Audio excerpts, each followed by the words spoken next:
Hello friends, आप सबको ये तो पता है कि हमारा मानव शरीर अत्यधिक जटिल है और मानव शरीर में होने वाली क्रियाएं भी और भी ज़्यादा जटिल हो जाती हैं। लेकिन क्या आपको पता है कि इतनी जटिल क्रियाएं किस प्रकार से हम बहुत आसानी से कर लेते हैं? जी हाँ दोस्तों, जिस प्रकार मशीन के बहुत सारे पुर्जे होते हैं, उसी प्रकार मानव शरीर में इन जटिल क्रियाओं को सुचारू रूप से चलाने के लिए अंग होते हैं। हम इस श्रृंखला में मानव शरीर में उपस्थित महत्वपूर्ण अंगों को एक एक करके वन बाय वन बहुत ही डिटेल में समझेंगे कि किस प्रकार से ये अंग हमें उठने, बैठने, चलने, छोटे बच्चे से किस प्रकार हमारे अंदर जो चेंजेस आते हैं उन सब में एक महत्वपूर्ण भूमिका निभाते हैं। यहाँ तक कि हमको जो फीलिंग्स हैं, हम जो भाव समझते हैं, जो हमारे अंदर क्रोध होता है, प्रेम होता है, ये सब गुण कैसे उपजते हैं, इन सब के बारे में हम अच्छे से पढ़ेंगे। ये जो शरीर के अंग हैं, इन अंगों से स्रावित होने वाले हार्मोन्स, एंजाइम्स, ये सब इसमें बहुत ही महत्वपूर्ण भूमिका निभाते हैं। तो आज की वीडियो में हम बात करते हैं अग्नाशय यानी पेनक्रियाज के बारे में। जो अग्नाशय है वो हमारे शरीर में उपस्थित एक बहुत ही ज्यादा महत्वपूर्ण अंग होता है। अग्नाशय को हम पेनक्रियाज भी बोलते हैं। और अग्नाशय की सबसे ज्यादा खासियत ये होती है कि इसको आप मिश्रित ग्रंथि भी बोलते हैं। मिश्रित ग्रंथि से तात्पर्य है कि ऐसी ग्रंथि जो एंजाइम और हार्मोन्स दोनों को स्रावित करती हैं, दोनों को क्रिएट करती हैं, इनको हम मिश्रित ग्रंथि कहते हैं। जो हार्मोन्स क्रिएट करती हैं ग्रंथियां, उनको हम बोलते हैं अंतःस्रावी ग्रंथि, और जो एंजाइम्स क्रिएट करती हैं उनको हम बोलते हैं बहिःस्रावी ग्रंथि। क्योंकि अग्नाशय आपका क्या है, हार्मोन्स और एंजाइम्स दोनों को क्रिएट करता है, दोनों को बनाता है, दोनों का उत्सर्जन करता है, दोनों को स्रावित करता है, इसलिए हम अग्नाशय को मिश्रित ग्रंथि कहते हैं। अब हम अग्नाशय के बारे में जानते हैं कि ये कहाँ पर स्थित होता है, इसकी लंबाई और चौड़ाई क्या है और इसके कार्य क्या हैं। और ये मिश्रित ग्रंथि है तो ये कौन कौन से एंजाइम और कौन कौन से हार्मोन्स स्रावित करता है, और इन एंजाइम्स और इन हार्मोन्स का हमारे शरीर में क्या यूज होता है, किस प्रकार से ये हमारे शरीर में जितनी भी जटिल क्रियाएं होती हैं उनको बहुत ही प्रॉपर तरीके से मेंटेन करके रखता है। और हम ये भी जानेंगे कि अगर अग्नाशय से हार्मोन्स या एंजाइम्स सही मात्रा में ना निकलें तो उसका क्या प्रभाव हमारे शरीर पर पड़ता है। तो हम बात करते हैं अग्नाशय की। तो अग्नाशय हमारे शरीर में उपस्थित एक मिश्रित ग्रंथि है। ये कैसी ग्रंथि है बच्चे? मिश्रित। अग्नाशय कैसी ग्रंथि है? मिश्रित ग्रंथि है। अग्नाशय हमारे शरीर में उपस्थित एक मिश्रित ग्रंथि है जो किसके नीचे होती है? आमाशय के नीचे स्थित होती है। आमाशय के नीचे स्थित होती है। आमाशय को भी आप पेट बोलते हैं और आमाशय की आकृति जे आकार की होती है। इस पर भी हम चर्चा करेंगे। आमाशय के नीचे स्थित होती है। और ये ग्रंथि आपकी कैसी है? ये जो ग्रंथि आपकी है ये गुलाबी रंग की ग्रंथि होती है। किस कलर की होती है? ये गुलाबी रंग की ग्रंथि होती है। इसका जो रंग होता है हल्की पिंक होती है, गुलाबी रंग की हल्की सी ग्रंथि होती है। और इसके अगर हम आकार की बात करें, इसके आकार की बात करें तो ये 18 सेंटीमीटर लंबी, आकार की बात करें हम बच्चे तो ये 18 सेंटीमीटर लंबी और 4 सेंटीमीटर चौड़ी होती है। 4 सेंटीमीटर चौड़ी होती है। पैनक्रियाज की हम बात करते हैं तो 18 सेंटीमीटर लंबी और 4 सेंटीमीटर चौड़ी होती है। और इस फिगर में देख पा रहे हो कि अग्नाशय का जो आकार होता है आपका वो कुछ इस प्रकार होता है। अग्नाशय क्या है? 18 सेंटीमीटर लंबी और 4 सेंटीमीटर चौड़ी। एक मिश्रित ग्रंथि है जो आमाशय के नीचे स्थित होती है। इसका रंग कैसा होता है? ये गुलाबी रंग की ग्रंथि होती है। और इसी जो आपका अग्नाशय है, इस अग्नाशय का संबंध आपका जो आहार नाल होता है, इस अग्नाशय का संबंध जो आपका आहार नाल होता है, उस आहार नाल में जो छोटी आंत का पहला पार्ट होता है ग्रहणी, ये उससे जुड़ा होता है। इस प्रकार से आहार नाल की ग्रहणी से जुड़ा होता है, ऐसा आप यहाँ पे फिगर में देख पा रहे हैं। अब हम बात करते हैं अग्नाशय एकमात्र आपके शरीर में ऐसी ग्रंथि होती है जो कैसी ग्रंथि है? मिश्रित। कैसी ग्रंथि आपकी है? मिश्रित ग्रंथि है। और इसको मिश्रित ग्रंथि कहते इसलिए हैं क्योंकि इसमें अंतःस्रावी ग्रंथि, अंतःस्रावी और बहिःस्रावी अंतःस्रावी और बहिःस्रावी दोनों ग्रंथियों के गुण पाए जाते हैं। अग्नाशय में आपके अंतःस्रावी और बहिःस्रावी दोनों प्रकार की ग्रंथियों के गुण पाए जाते हैं, इसलिए इसको हम मिश्रित ग्रंथ भी कहते हैं। हमारे अंतःस्रावी ग्रंथियों से हार्मोन्स उत्पन्न होते हैं और बहिःस्रावी ग्रंथि से हमारे एंजाइम्स उत्पन्न होते हैं। अब हम बात करते हैं अग्नाशय से स्रावित होने वाले हार्मोन्स। जी हाँ, अग्नाशय से स्रावित होने वाले हार्मोन्स। अगर हम हार्मोन्स की बात करें कि अग्नाशय में कौन कौन से हार्मोन्स स्रावित होते हैं, तो उससे पहले हमें यह जानना जरूरी है कि हार्मोन्स के लिए आपकी 3 कोशिकाएं होती हैं।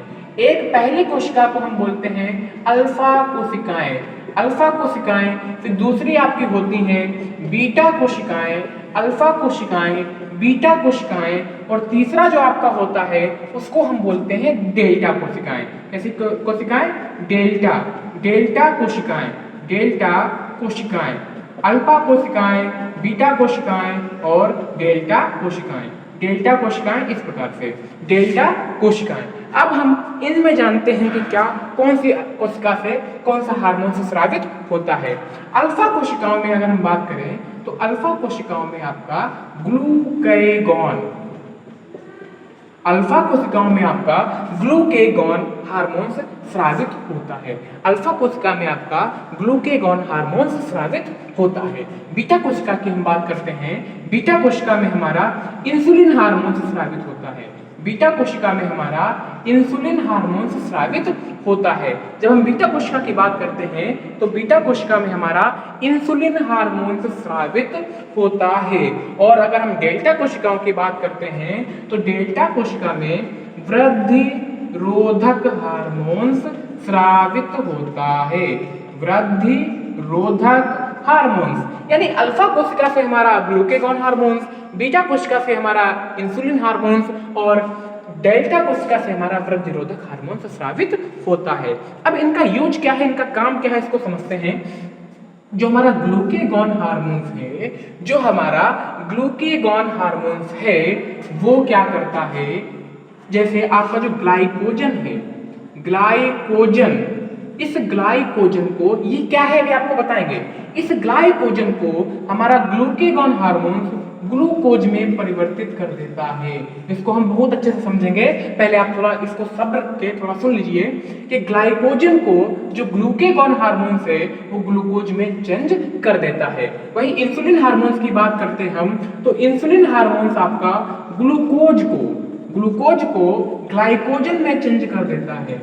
इंसुलिन हार्मोन्स आपके ग्लूकोज को ग्लाइकोजन में चेंज कर देता है, यानी इसका जस्ट अपोजिट। और जो वृद्धि रोधक हार्मोन्स है वो इन दोनों हार्मोन्स को नियंत्रित करता है कि कौन सा हार्मोन्स कितनी मात्रा में चाहिए। यानी अभी तक आपको क्या पता चला कि हमारी जो अल्फा कोशिकाएं हैं, इन अल्फा कोशिकाओं से हमारा ग्लूकेगॉन हार्मोन स्रावित होता है, बीटा कोशिकाओं से हमारा इंसुलिन हार्मोन और डेल्टा कोशिकाओं से हमारा वृद्धि रोधक हार्मोन स्रावित होता है। साथ में बोलते रहिए, आपको 100% से समझ में आएगा। और इसको वीडियो पॉज करके लिख भी लीजिएगा एक जगह। और ग्लूकेगॉन का काम क्या है, ग्लाइकोजन को ग्लूकोज में बदलना, ग्लूकोज को ग्लाइकोजन में इंसुलिन हार्मोन चेंज करता है और वृद्धि रोधक हार्मोन इन दोनों हार्मोन्स को नियंत्रित करता है।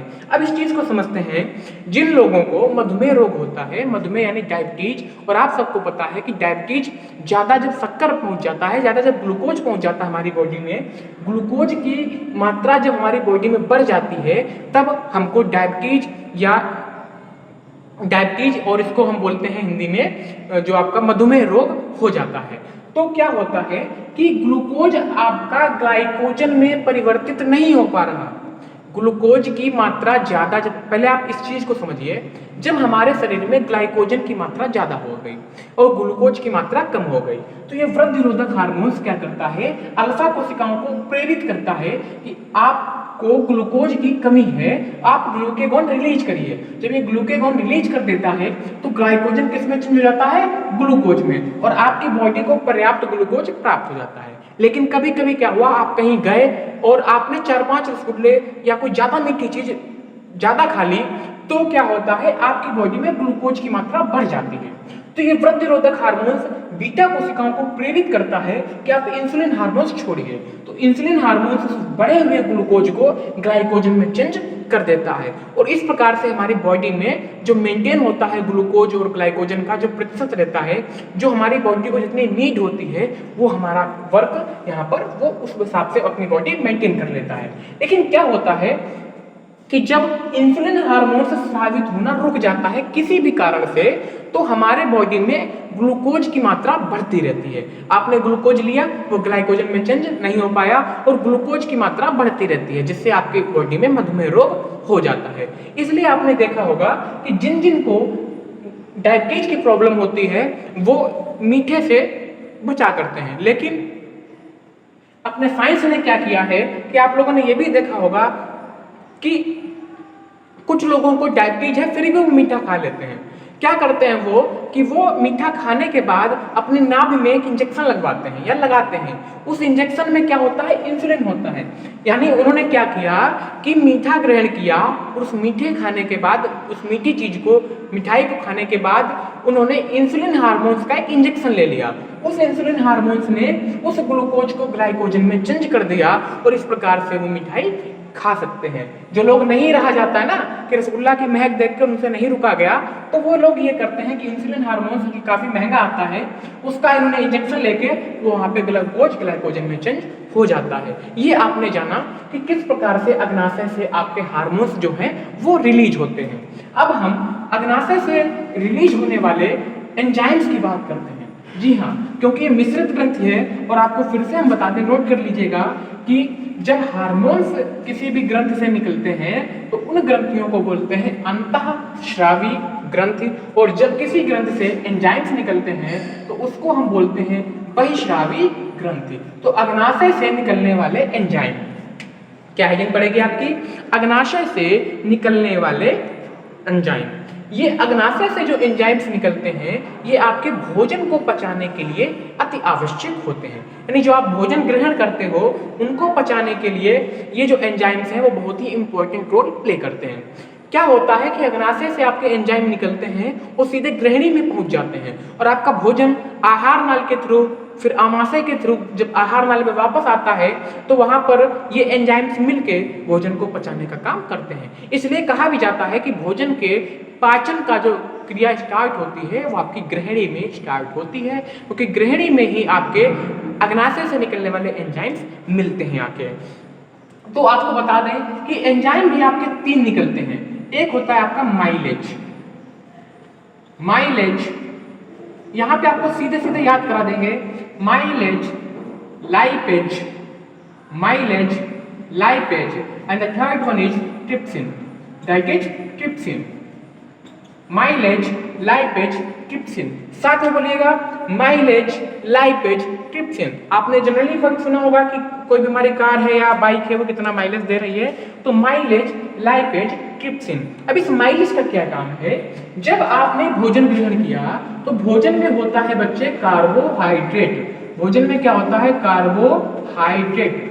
कार्बोहाइड्रेट होता है हमारे भोजन में, तो ये कार्बोहाइड्रेट को क्या करता है, शर्करा में चेंज कर देता है। कार्बोहाइड्रेट को किस में चेंज कर देता है, ये शर्करा में चेंज कर देता है। यानी आपने जो कार्बोहाइड्रेट ग्रहण किया उस कार्बोहाइड्रेट को ये शर्करा में चेंज कर दिया।